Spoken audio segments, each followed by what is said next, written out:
जय माता दी भक्तों। आज मैं आपको माता की कथा सुनाऊंगी। आप सब ध्यान से सुनना और कमेंट बॉक्स में जय माता दी लिखना। इस व्रत में उपवास या फलाहार आदि का कोई विशेष नियम नहीं है। प्रातःकाल उठकर स्नान करके मंदिर में जाकर या घर पर ही नवरात्रों में दुर्गा जी की कथा पढ़नी चाहिए। कन्याओं के लिए यह व्रत विशेष फलदायक है। श्री जगदम्बा की कृपा से सब विघ्न दूर होते हैं और कथा के अंत में दुर्गा माता तेरी सदा जय हो का उच्चारण करें। बृहस्पति जी बोले, हे ब्रह्मा जी, आप अत्यंत बुद्धिमान, सर्वशास्त्र और चारों वेदों को जानने वालों में श्रेष्ठ हो।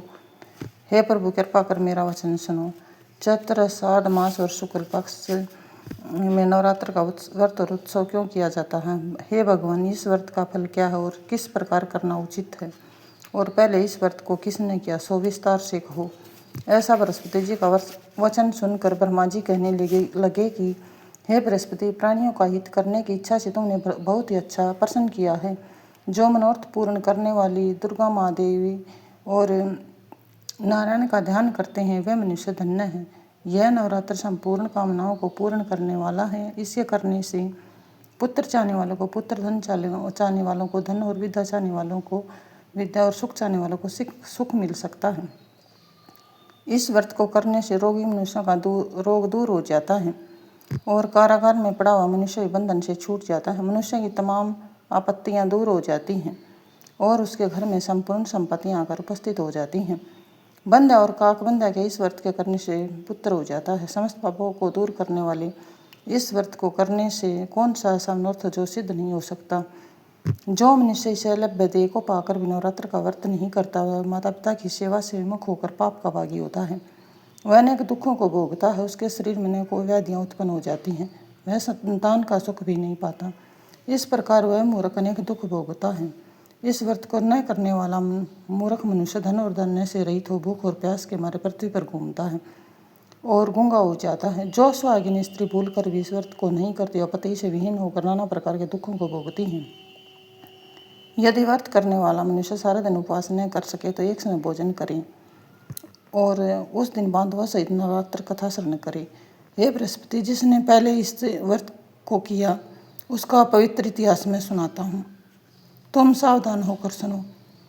इस प्रकार ब्रह्मा जी के वचन सुनकर बृहस्पति जी बोले, हे ब्रह्मा जी, मनुष्य का कल्याण करने वाले इस व्रत के इतिहास को मेरे लिए कहो। मैं सावधान होकर सुन रहा हूँ। पीठत नाम के मनोहर नगर में एक नाथ नाम का ब्राह्मण रहता था।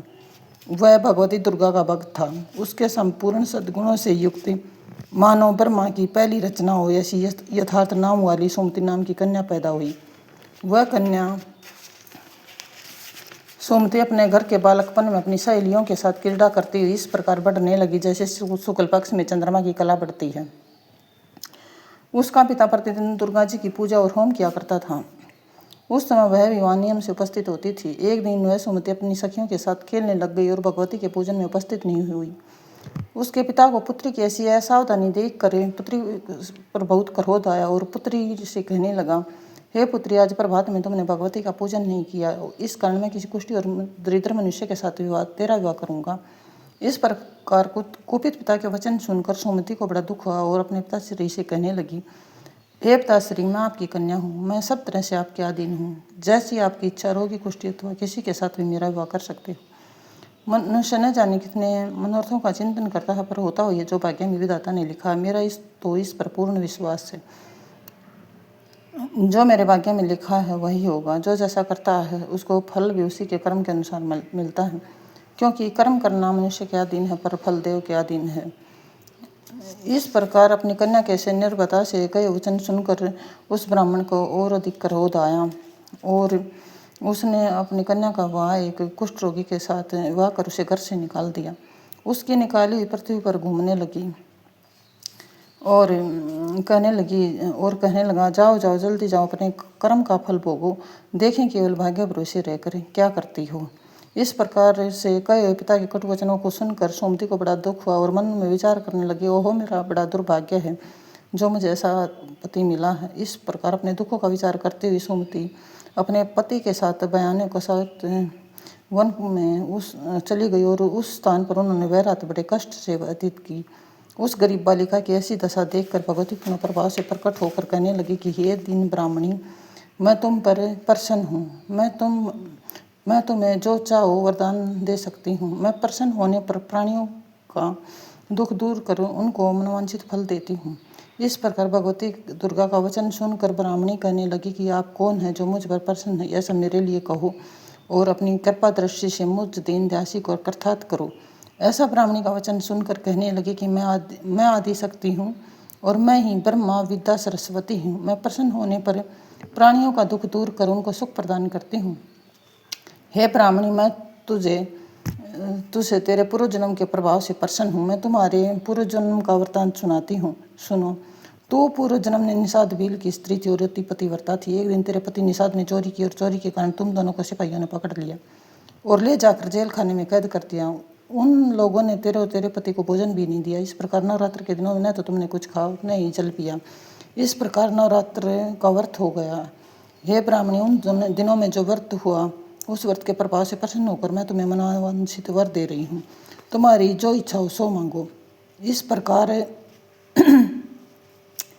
प्रकार दुर्गा जी के वचन सुनकर ब्राह्मणी बोली कि अगर आप मुझ पर प्रसन्न हैं तो हे दुर्गे माँ, मैं आपको प्रणाम करती हूँ। कृपा करके मेरे पति के क्रोध को दूर करो। देवी कहने लगी, मेरे प्रभाव से तेरा पति क्रोध से रहित और सोने के समान शरीर वाला हो जाएगा। ब्रह्मा जी बोले। इस प्रकार देवी का वचन सुनकर वह ब्राह्मणी बहुत प्रसन्न हुई और पति की मनोरम देह को देखकर देवगति पराक्रमी वाली समझ कर स्तुति करने लगी। हे देवी, आप दुर्गत को दूर करने वाली, तीनों जगतों का संताप हरने वाली, समस्त दुखों को दूर करने वाली, रोगी मनुष्यों को निरोग करने वाली और प्रसन्न होने पर मनोवांछित वस्तु देने वाली हो। तुम ही सारे जगत की माता और पिता हो। हे अम्बे, मुझ अपराध रहित अबला को मेरे पिता ने विवाह कर घर से निकाल दिया था। उसकी निकाली हुई पृथ्वी पर घूमने लगी। आपने ही आपत्ति रूपी समंदर से मेरा उद्धार किया है। हे देवी, मैं आपको प्रणाम करती हूँ। मुझ दीन की रक्षा करो। ब्रह्मा जी बोले कि हे बृहस्पति, इस प्रकार उस सोमती ने देवी की बहुत ही स्तुति की। उसकी की स्तुति सुनकर देव को बहुत संतोष हुआ और ब्राह्मणी से कहने लगी कि हे ब्राह्मणी, तेरे उदय नाम का अति बुद्धिमान, धनवान, कीर्तिमान और जितेंद्र पुत्र शीघ्र ही होगा। ऐसा कहकर वह देवी उस ब्राह्मणी से फिर कहने लगी कि हे ब्राह्मणी, और जो तेरी इच्छा हो वही मनोवांछित वस्तु मांग सकती हो। ऐसा भगवती दुर्गा का वचन सुनकर सोमती बोली कि हे भगवती दुर्गे, अगर आप मुझ पर प्रसन्न हैं तो कृपा कर मुझे नवरात्र विधि बताइए।